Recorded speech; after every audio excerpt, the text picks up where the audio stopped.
வணக்கம் வணக்கம் வணக்கம்.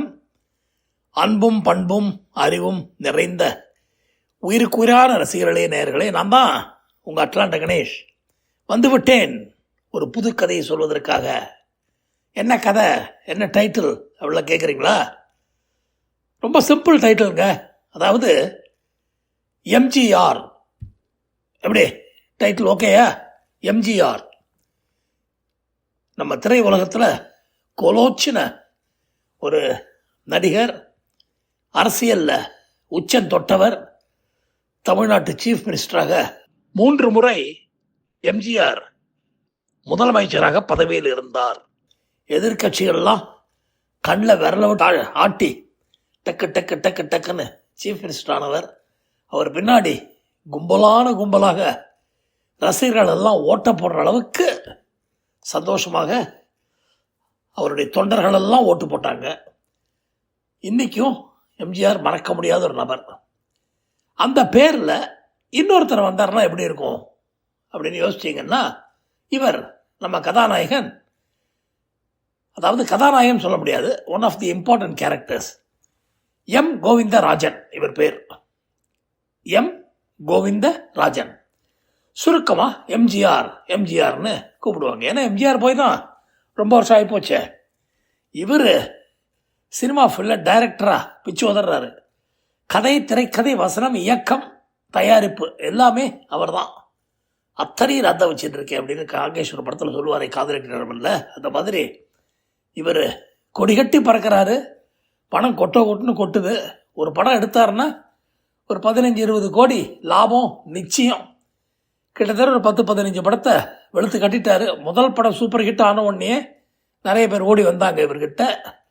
2வது படமும் ஹிட்டு, 3வது படமும் ஹிட்டு, 4வது படமும் ஹிட்டு, 5வது படம் ஃபட்டு, ஓடலை. பட் ஹூ கேர்ஸ், என்னையா அது, 4 படம் ஹிட்டு கொடுத்துருக்காரு, ஒரு படம் ஓடலைன்னா சரிக்கிடுச்சு அவ்வளோதானே அப்படின்ட்டு 6வது படம் ஹிட்டு, 7 ஹிட்டு, 8 ஃபட்டு. அதாவது இந்த மாதிரி ஹிட்டு கொடுத்து ஒரு ஃபட்டு கொடுத்தா ஒரு பய கவலைப்பட மாட்டான். அவர் படம் எல்லாமே 150 கோடி பட்ஜெட் மினிமம், அண்டு எல்லாமே புதுமுகங்கள். கவனிங்க இந்த இடத்துல பாயிண்ட்டை. அதாவது பட்ஜெட்டு 150 கோடி, அவர்கிட்ட 150 கோடியை கொடுத்துடணும். அவர் படத்தை எடுத்து உங்கள் கையில் கொடுத்துருவார். அதுக்கு என்ன செலவு, என்னாச்சு, ஏதாச்சுங்கிற கேள்வியெல்லாம் நீங்கள் கேட்கவே கூடாது. வாயை பொத்திக்கிட்டு இருக்கணும். வாயை அதையும் பொத்திக்கிட்டு கம்முன்னு இருக்கணும். கேட்டீங்க எம்ஜிஆர் அவ்வளவுதான். ஒரு பார்வை பார்ப்பார், அந்த படத்தை எரிச்சிருவேன்னு ஒரே படம் போடுவார். ஐயோ அப்படின்னு சொல்லிட்டு எல்லாரும் அதிலே புடைச்சிக்கிட்டு 150 கோடியை கையில் கொடுத்துருவாங்க. இவர் எல்லாம் புதுமுகங்களாக போட்டு ஒரு 5 கோடிக்குள்ளே படத்தை எடுத்து 145 கோடியை ஸ்வஹா அப்படின்ட்டு ஸ்வஹா பண்ணுவார். பட் கையில் திறமையாக இருக்குது. மக்கள் ஓடோடி வந்து எம்ஜிஆர் படத்தை பார்க்குறாங்க. அப்புறம் என்ன, இவருக்கு குப்பனை போட்டானே, கோவிந்தனை போட்டான்னு, யாரை போட்டாலும் படம். நல்ல கதையை பிடிக்கிறாரு, அருமையாக வசனங்கள் எழுதுகிறாரு, இதுக்குன்னே பிறந்தவராக இருக்கார். அவர் கல்யாணம் ஆகி குடியும் கொடுத்தனமாக இருக்கார். நல்ல மனிதர். குடியும் கொடுத்தனம்னா என்ன, குடி உண்டு, கொடுத்தனமும் உண்டு. ஸோ வீடு வாசல்லாம் வச்சுக்கிட்டு அருமையாக, வீடுன்னா சாதாரண வீடு இல்லை, சும்மா பண்ண வீடு மாதிரி அருமையாக பங்களா, ஸ்விம்மிங் பூல் அது இதெல்லாம் வச்சுக்கிட்டு அமக்கலமாக இருக்கார். அண்டு காலையில் 10 மணிக்கு முன்னாடி ஷூட்டிங் ஆரம்பிக்க மாட்டார். 10 மணிக்கு ஆரம்பித்தாருன்னா 6 மணிக்கு முடிச்சுட்டு அவர் பாட்டுக்கு வீட்டுக்கு போயிட்டு ஒய்ஃபோட கொஞ்சிக்கிட்டு கிடப்பார் ஹாப்பியாக. அவ்வளோதாண்டி. அப்படி எத்தனையோ அழகழகான நடிகள் வரும், அதெல்லாம் திரும்பி கூட பார்க்க மாட்டார். போடிங்க உன் வேலையை பார்த்துட்டு போ, எல்லாம் இவரை பார்த்து கண்ணை சொல்லட்டும், திரும்பி கூட போக மாட்டார். அந்தளவுக்கு க்ளீன் மேன் அவர் உண்டு, அவர் ஃபேமிலி உண்டு அப்படின்ட்டு. எனிவே, ஸோ இப்போது நம்ம கதாநாயகன், அதாவது மும்பை, அருமையான அழகான பேர் பாம்பேன்னு இருந்தது, அதை மும்பைன்னு மாற்றிட்டாங்க. எனவே அதை விடுங்க. பாம்பேயில் இருந்த வளர்கிற பையன், 23-24 வயசு, இன்ஜினியரிங் முடிச்சிட்டான் பாம்பேயில். 24 வயசில் முடிச்சிடலாமே. ஓரளவுக்கு ஹேண்ட்ஸம், என்ன மாதிரி வச்சுங்களேன். அந்த பையனுக்கு எப்படியாவது பாப்புலர் ஆகணும், ஓஹோன்னு வரணும்னு ஒரு ஆசை.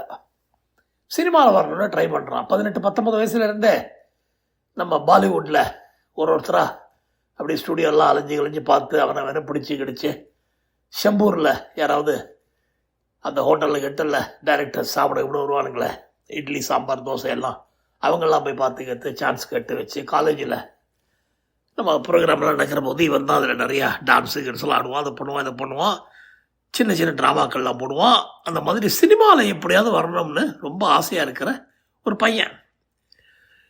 ஸோ இப்போ 22 23 வயசு போச்சு, சான்ஸ் ஒன்றும் கிடைக்கல, ஏதோ ட்ராமாக்கமாக நடிச்சிட்டு இருக்கான், அதை பண்ணுறான் இதை பண்ணுறான். பட் பளிச்சுன்னு ஒரு சான்ஸ் வந்தால் தானே பணங்கள்லாம் வரும், அந்த புகழ் வரும். அவனுக்கு அதுதான் ஆசை.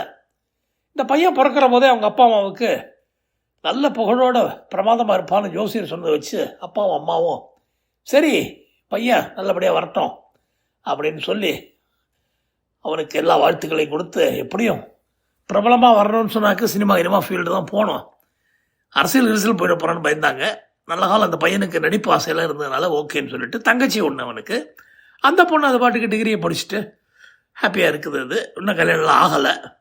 இருந்தாலும் அண்ணன் என்னென்னோ ட்ரை பண்ணுறானே பாவம் அப்படின்னு அந்த பொண்ணும் முடிஞ்ச வரைக்கும் எனக்கு கூட யாராவது தெரிஞ்சால் சொல்கிறேன் அண்ணா உனக்கு எல்லாம் சொல்லும், சீக்கிரம் பாருடி, கொஞ்சம் கண்ணை உருட்டி பார்த்து அவனை பார்த்து வளைச்சி போடு அப்படிலாம் போய், அண்ணா சும்மா அந்த மாதிரிலாம் சொல்லாத, எல்லாம் நிறைய ஃப்ரெண்ட்ஸு கிடைப்பாங்க எனக்கு அப்படிலாம் சொல்ல, அதான் ஃப்ரெண்ட்ஸ் எல்லாம் வளைச்சி போட்டேன்னா எனக்கு ஒரு சான்ஸ் கிடைக்குமே, அப்புறம் ஒன்று நான் கவனிச்சுப்பேன் அப்படிலாம் சொல்ல, சி சும்மாரு அசிங்கமாக பேசாதுன்னு சொல்லிட்டு அந்த பொண்ணு போயிடும். எனிவே சுமதி அப்படிங்கிற சிஸ்டர் நம்ம பையனுக்கு ஒரு ப்ரேயர் கொடுத்துருந்தானே, நம்ம மதுசூதனன் எப்படியாவது சினிமாவில் வரணும் ஆசைப்படுற போது அம்மா அப்பாட்டெலாம் பேசுகிற போது வைக்கிற போது திடீர்னு அவங்க அம்மா சொல்கிறாங்க, டேய் நீ இங்கே பாம்பேயில் தான் நடிக்கணும்னு ஆசைப்படுறியா? ஆமாம்மா, பாம்பே வந்து இன்டர்நேஷ்னல் மார்க்கெட்டுமா, ஹிந்தி எனக்கு நல்லா இங்கேயே பிறந்து வளர்ந்ததுனால நல்லா தெரியும், அதனால் நல்லா பேசுவேன். நம்ம ஸ்ரீதேவியெலாம் வந்திருக்காங்களே, ஏமா மாலினி ஸ்ரீதேவி, அந்த மாதிரி நானும் ஆம்பளைகளில், ஐயோ கமலஹாசன் வந்தே இங்கே ஒத்துக்கலையேடா, அப்புறம் எப்படி ஒன்றும் ஒத்துப்பாங்க, ஐயோ அதெல்லாம் அந்த காலம்மா, இன்றைக்கி எனக்கு ஒரு நல்ல சான்ஸ் கரெக்டாக கிடச்சதுனாக்கா பிச்சு உதறிடுவோம்மா இல்லை சொல்ல, இது வர்றா கையில் வெண்ணெய் வச்சு நெய் கலையிறோம் நம்மன்னு சொல்ல, என்னம்மா சொல்கிறீங்க, நம்ம எம்ஜிஆர் தெரியுமா உனக்கு, அவர் தான் 88லேயே போயிட்டாரேம்மா, அவரை பற்றி இப்போ என்ன பேச்சு, ஐயோ என்னடா மடையா உயிரோடு இருக்கிறவனை போயிட்டா இருக்கிற, எம்ஜிஆர்னு ஒரு பெரிய டைரக்டர்டா, நம்ம டிஸ்டன்ட் ரிலேட்டிவ் அந்த எம்ஜிஆருங்கிற டைரக்டர் அப்படின்னு சொல்லி ஒரு ஏதோ ஒரு ரிலேஷன்ஷிப்பை சொல்ல, டக்குன்னு இவனுக்கு இன்ட்ரெஸ்ட் வந்து, என்னது டைரக்டர் ரைட்டர் ப்ரொடியூசர் அந்த எம்ஜிஆர் நமக்கு சொந்தமா, ஆமாண்டா ரொம்ப க்ளோஸ் இல்லை ஆனால் ரொம்ப தள்ளியும் இல்லை, கிட்டத்தட்ட ஒரு க்ளோஸில் நம்ம மெட்ராஸுக்கு ஒரு 2 மாதம் போனோம்னாக்க அவரை மீட் பண்ணி உனக்கு ஒரு சான்ஸ் வாங்கிறதுக்கு ட்ரை பண்ணலாம்டா அப்படின்னு சொல்ல, ஐயோ அம்மா ஏம்மா இவ்வளோன்னு சொல்லாமல் இருந்த, என்னவோ தெரியலடா, இது திடீர்னு அந்த விஷயம் ஞாபகத்துக்கே வரல எனக்கு, இப்போ நீ இவ்வளோ சீரியஸாக அலையிற வேலைக்கு போக மாட்டேங்கிற, இன்ஜினியரிங்கை முடிச்சுட்ட, ஏதாவது பண்ணணும், பணம் சம்பாதிக்கணும், அந்த நேரத்தில் இப்படி இருக்கேன்னு சொல்லிட்டு யோசித்து பார்த்தேன். திடீர்னு நேற்றுக்கு ஏதோ ஒரு பத்திரிகையில் அவனை பற்றி ஒரு பேட்டி வந்திருந்தது, எம்ஜிஆர், அந்த எம்ஜிஆர் நடிகர், இந்த எம்ஜிஆர் இயக்குனர் ரைட்டர் அப்படிலாம் போட்டு வந்திருந்தது. அடே நம்ம பையனாச்சேவன் அப்படின்னு யோசித்தேன். வெளுத்து கட்டுறான் பாவன் மார்க்கெட்டில், பிச்சு தர்றான், பெரிய மார்க்கெட்டாக அவனுக்கு, ஒரு படம் எடுத்தானா ஒரு 100-120 கோடி அவனுக்கு லாபமா அப்படிலாம் போட்டிருக்கு அப்படிலாம் சொல்ல, ஐயோ அம்மா நாளைக்கே நம்ம சென்னைக்கு போகலாம் வாங்கம்மா, சென்னையில் போய் அவரை பார்க்கணும் எனக்கு துடிக்க, இருறா அவசரப்படாதரா, நீ நான் அப்பா அண்டு தங்கச்சியை கூட்ட போகலாங்க, சென்னையில் வந்து ஒரு மாதம் இருக்கலாம், அப்போது அவனையும் மீட் பண்ணுறதுக்கு பார்க்கலாம்னு சொல்லிட்டு சென்னையில் இருக்கிற சொந்தக்காரங்க வீட்டுக்கு போய் இறங்க, அங்கே இருந்து அப்படி அவன் நம்பரை பிடிச்சி, நம்ம டைரக்டரோட எம்ஜிஆருடைய நம்பரை பிடிச்சி அவருக்கு ஃபோன் பண்ணி எல்லாம் அம்மாக்காரி பேச, அடே கோமதியா எப்போ வந்தீங்க நீங்கள், நல்லா இருக்கீங்களா, ரொம்ப வருஷம் ஆச்சு உங்களை பார்த்து, திடீர்னு என்ன ஞாபகம் அப்படின்னு அவர் கேட்க, ஐயோ அதையும் கேட்குறீங்க, உங்களே தான் நினச்சிக்கிட்டு இருக்கோம், அடிக்கடி உங்கள் இன்டர்வியூலாம் பார்க்குறோம்ப்பா தம்பி, நல்லபடியாக பிரமாதமாக பண்ணுற போல் இருக்குது, சூப்பர், நீ அதான் உங்கள் ஷூட்டிங்கெல்லாம் பார்க்கணுன்னு என் குழந்தையெல்லாம் ஆசைப்படுறது, ஐயோ இன்றைக்கி கூட இருக்குது, ஏவிஎம்மில் இருக்குது, நாளைக்கு வாகனியில் இருக்குது, எப்போ சௌரியமாக வாங்குவோம் அப்படின்னு சொல்லி வர சொல்லி இவங்களுக்கு ராஜோபச்சாரம் கொடுத்து ஏவிஎம் ஸ்டூடியோவில் ஸ்பெஷல் ஃபேனெல்லாம் செட்டப் பண்ணி 4-5 சேரை போட்டு உட்காந்து வச்சு கண்டிப்பாக லஞ்செல்லாம் சாப்பிட்டு போகணுன்னு சொல்ல, அதுக்கப்புறம் அந்த பொண்ணை பார்த்துட்டு அவனுக்கு அந்த டைரக்டருக்கு, அடடா அந்த தங்கச்சி கேரக்டருக்கு இந்த பொண்ணு அழகாக இருக்குமே, கரெக்டாக இருக்கே அப்படின்னு சொல்லி, ஏம்மா உனக்கு நடிக்க இன்ட்ரெஸ்ட் இருக்கா சொல்லு, ஒரு தங்கச்சி கேரக்டர் த்ரூ அவுட் வரா மாதிரி இருக்கு, நடிச்சேன்னா நல்ல மார்க்கெட் கிடைக்கும். அதுவும் என்னுடைய டைரக்ஷன்லேயும் என்னுடைய லைன்ஸ்லாம் நீ சொன்னேன் நான் சொல்ல, அந்த பொண்ணு வெக்கப்பட்டு மூஞ்சியை முடிட்டு ஓட, ஐயோ எனக்கு இதுதான் வேணும் இதுதான் வேணும், இந்த மாதிரி வெக்கப்படுற கேரக்டர் தான் வேணும்னு சொல்ல, ஆஹா எனக்கெல்லாம் பிடிக்காது, நான் நடிக்கலாம் தெரியாது எனக்கு, எங்கள் அண்ணனுக்கு தான் இன்ட்ரெஸ்ட்னு சொல்ல, சார் நான் வேணா பொம்பளை விஷம் போட்டு அந்த கேரக்டர் பண்ணிட்டோமா சார், நான் அவங்க கேட்க என்னது ஏண்டா பொம்பளை விஷம் போட்டுடா அப்படின்னு கேட்டு டைரக்டர்கிட்ட அவருடைய ஆசையெல்லாம் கொட்ட, ஆஹா உனக்கு இந்த ஆசையை வச்சுட்டாளியா நீ, சரி ரைட் ஒன்று பண்ணுங்க, நீங்கள் ஃபேமிலியோட ஒரு 2 நாள் கழிச்சு நான் ஃப்ரீயாக இருப்பேன், நீங்கள் ஷூட்டிங் கிடையாது எனக்கு, வீட்டுக்கு வாங்க, வீட்டுக்கு வந்தீங்கன்னாக்கா உங்களுக்கு ஒரு சின்ன இன்டர்வியூ இருக்கும், அதில் நீ பாஸ் பண்ணிட்டேன்னா தம்பி உன்னை ஓஹோன்னு ஒரு 10 படத்தில் ஹீரோவை போட்டு எடுத்துடுறேன்ப்பா, ஏன்னா பார்க்குறதுக்கு ஓரளவுக்கு ஓகே, ரொம்ப ஓஹோன்னு இல்லாட்டாலும், பட் ஒரு படம் ஓடிடுச்சுன்னா முகத்தில் இந்த கலையெல்லாம் வந்துடும், கவலைப்படாத. அண்டு நம்ம ரவிச்சந்திரன் காதலிக்க நேரமில்லை நடித்த மாதிரி நீயும் நல்லபடியாக நடிச்சிட்டேனாக்க சூப்பர் ஹிட்டாக ஒரு 4-5 படம் கொடுத்துடலாம்டா, ஒன்றும் கவலைப்படாது நீ அம்பி அப்படின்னு சொல்லி மதுசூதன், மது வீட்டுக்கு வா நீ அப்படின்னு அவங்க எல்லாத்தையும் நீங்களும் வாங்க, நம்ம வீட்டுக்கு வந்து லஞ்ச் சாப்பிட்டுட்டு ஒரு ½ டே ஸ்பெண்ட் பண்ணுங்க, அன்றைக்கி நானும் ஃப்ரீயாக தான் இருப்பேன், என் ஒய்ஃபும் ஃப்ரீயாக இருப்பா அப்படின்னு சொல்ல, கண்டிப்பாக வரோன்னு சொல்லிட்டு அவனுடைய வீட்டுக்கு 2 நாள் கழிச்சு போக, விடாது பேலஸ் ஒரு 20-25 கிரவுண்டு பிரமாதமாக இருக்குது, அமக்களமா வாசலில் கூர்க்கா, இவங்களை பார்த்த உடனே நீங்கள் தான் சோவான்னு கேட்டு உள்ளே விட, உள்ளே இவங்க போக வேலைக்காரங்கெல்லாம் வந்து உட்காருங்கன்னு சொல்லி இதெல்லாம் பண்ண, அப்போது ஒரு அழகான பொண்ணு ஒன்று வந்து, ஹலோ வாங்க வாங்க வாங்க நீங்கள்லாம் தான் எங்கள் அப்பாவோட ரிலேட்டிவா அப்படின்னு கேட்க, நான் தான் அவருடைய டாட்டர், என்னுடைய பேர் மதுமிதா, நான் தான் உங்களை ரிசீவ் பண்ணி எல்லாம் பண்ணணும்னு எங்கள் அப்பா அம்மா சொல்லியிருக்காங்க, நீங்கள் கொஞ்சம் சீக்கிரமாக வந்துட்டீங்க, அவங்க 2 பேரும் தேர் கெட்டிங் ரெடி,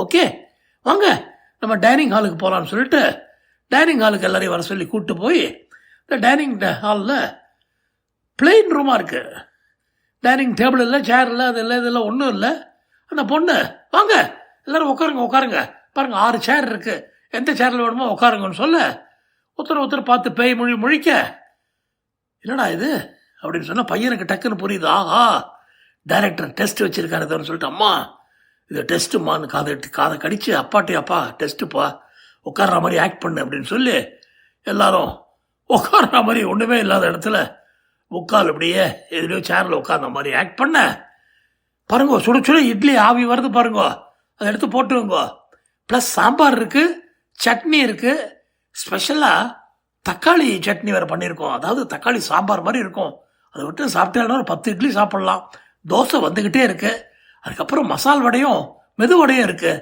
நீங்கள் இன்றைக்கி பிரேக்ஃபாஸ்ட் நல்லா சாப்பிட்டுட்டு அதுக்கப்புறம் ரெஸ்ட் எடுத்து லஞ்சு சாப்பிட்டு தான் போனோம்ல அந்த பொண்ணு சொல்ல, இவங்கெல்லாம் பேய் முழிக்க உட்கார்ற மாதிரியே எவ்வளோ நேரம் இருக்கிறது, வலிக்கிறதே பாவம், போட்டுருங்கோ இட்லி இன்னும் 2 போட்டுருங்கன்னு அந்த பொண்ணு வந்து ஒன்றுமே இல்லாத இடத்துல கரண்டி எடுத்து போட்டுக்கிட்டெல்லாம் கொடுத்து எல்லாம் பண்ண, இவங்க ஷாக்காக அவருடைய அப்பாவும் அம்மாவும் எம்ஜிஆர் ஒய்ஃபும், அந்த அம்மா பேர் சரோஜா, தேவி மிஸ்ஸிங், அதை கவனிங்க, அவர் பேர் எம்ஜிஆர், அந்த அம்மா பேர் சரோஜா, அவங்க 2 பேர் வந்து இந்த கூத்தை பார்த்துட்டு, அம்மா நீ உள்ளே போ நாங்கள் கவனிச்சுக்கிறோம்னு சொல்லி, அப்பா நல்லபடியாக கவனிச்சுக்கோப்பா, ரொம்ப வெக்கப்படுறாங்க, சாப்பிடவே மாட்டேங்கிறாங்க இவங்க அப்படின்னு சொல்ல, எல்லாரும் என்னப்பா இது ஒன்றுமே இல்லாத இடத்த காமிச்சு இதை சாப்பிட சொல்லி ஒரு பொண்ணுன்னு ஆச்சரியப்பட, அந்த பொண்ணு சரிப்பா நான் உள்ளே போகிறேன்ப்பா, அப்புறம் நான் வரேன்ப்பா நீங்கள் கூப்பிடுற போதுன்னு சொல்லிட்டு போக, 2 பேரும் வாங்க ஐம் சரி வெரி சாரி நீங்கள் என்ன 1/2 மணி நேரம் முன்னாடியே வந்துட்டீங்க, அந்த பொண்ணு கிட்ட மாட்டிக்கிட்டீங்க, வாங்க உட்காருங்கன்னு சொல்லி ஹாலில் கூப்பிட்டு போயிட்டு அருமையான சேரில் உட்கார வச்சு, எங்களுடைய டைனிங் டேபிள் அந்த பக்கம் இருக்குது, இது நான் வந்து பிளெயினாக வச்சுருக்கிறதுக்கு காரணமே எக்ஸசைஸ் எல்லாம் பண்ணுறதுக்காக, நான் என் ஒய்ஃபு என் பொண்ணு எல்லோரும் இந்த ரூமில் எக்ஸசைஸ் பண்ணுவோம், அந்த பொண்ணு பாவம் பிறவியிலிருந்தே கொஞ்சம் நல்ல புத்திசாலி, ஆடா ஆமாம் தெரியுது பார்த்தா தெரியுதுன்னு இவங்களும் சுச்சு சொல்ல, அந்த பொண்ணை என்ன பண்ணுறது பாவம் அவருடைய ஆசைகள்லாம் அப்படியே நிறைவேற்றிட்டு இருந்தால் தான் அதிகமாகாமல் இருக்குன்னு டாக்டர் சொல்லியிருக்காரு, நீங்கள்லாம் இவ்வளோ தூரம் கோஆப்ரேட் பண்ணி அதை பண்ணதுக்கு ரொம்ப நன்றி, தேங்க்யூ வெரி மச், ரொம்ப அப்ரிஷியேட் பண்ணுறோம் அப்படின்னு சொல்லி கண்ணிலேருந்து புறப்புறன்னு கண்ணீர் வேணும், மன்னிச்சு எங்கள் தயவுசெய்து தவறாக நினைக்காதீங்க, இந்த பொண்ணுக்கு வாழ்க்கை கொடுக்க யாராவது ஒரு பையனை தேடிக்கிட்டு இருக்கேன், உங்கள் பையனை பார்த்த உடனே அவன் தான் எனக்கு மாப்பிள்ளையாக வரணும், அவனை வச்சு நான் ஒரு 10-15 படங்கள் எடுத்து ஒவ்வொரு அவனை கொண்டு வரணும், அதே நேரத்தில் என் பொண்ணை கண்ணுங்க அர்த்தமாக பார்த்துக்கணும்னு சொல்ல. அவ்வளவுதான். எம்.எஸ். விஸ்வநாதன், இளையராஜா, ரஹ்மான் அந்த இடத்துல மியூசிக் ஜிஜிங் ஜிங் ஜிங் ஜிஜிங் ஜிங் ஜிங் ஜிஜிங் ஜிங்னு போட ஒரு 2 நிமிஷம் அப்சல்யூட் சைலன்ஸு. அதாவது நம்ம மதுசூதனுடைய அப்பா, அம்மா, தங்கச்சி 3 பேரும் பயங்கரமாக திருட்டு மொழி முழிக்க மதுசூதனன் எந்த கவலையும் இல்லாமல், டைரக்டர் சார், எம்ஜிஆர் சார், மாமனார் சார், எந்த கவலையும் படாதீங்க, நான் நிச்சயமாக உங்கள் பொண்ணை கல்யாணம் பண்ணிக்கிட்டு கடைசி வரைக்கும் காப்பாற்றுவேன் சார், நம்புங்க சார், என்ன நம்புங்க, பாம்பே லைஃபெல்லாம் விட்டுட்டு நான் இங்கே வந்துடுறேன் சார். அவங்க 3 பேர் தான் திரும்பி போகிறாங்க, நான் இங்கேயே இருந்து மேனகாவோட லைஃப்பை ஸ்டார்ட் பண்ண போகிறேன் சார். கதை மற்றும் பார்த்தீங்களா, ஆசை வந்துருச்சுன்னு சொன்னால் எல்லாமே ஓகேன்னு சொல்கிற இந்த உலகம். பணம் இருக்குது, பவுஷ் இருக்குது, அதே நேரத்தில் அவனுக்கு வாழ்க்கை ஒன்று கிடைக்க போகுது. அந்த பொண்ணு கொஞ்சம் முன்ன பின்ன இருந்தால் ரியல் லைஃப்பில் பல கப்புள்ஸு ஒன்று அவன் பைத்தியமாக இருக்கான், இல்லைனா அது பைத்தியமாக இருக்குது, வெளியில் சொல்லாமல் வாயை பொத்திக்கிட்டு எல்லாம் லைஃப்பை நடத்திக்கிட்டு இருக்காங்களே, அதை மாதிரி நம்மளும் நடத்துவான்னு சொல்லிட்டு அந்த புத்தி சிகாமணி மதுசூதன் நினைத்து விட்டான். கதை மற்றும் அடுத்த கதையில் சந்திப்போம். உங்கள் அட்லாண்டா கணேஷ்.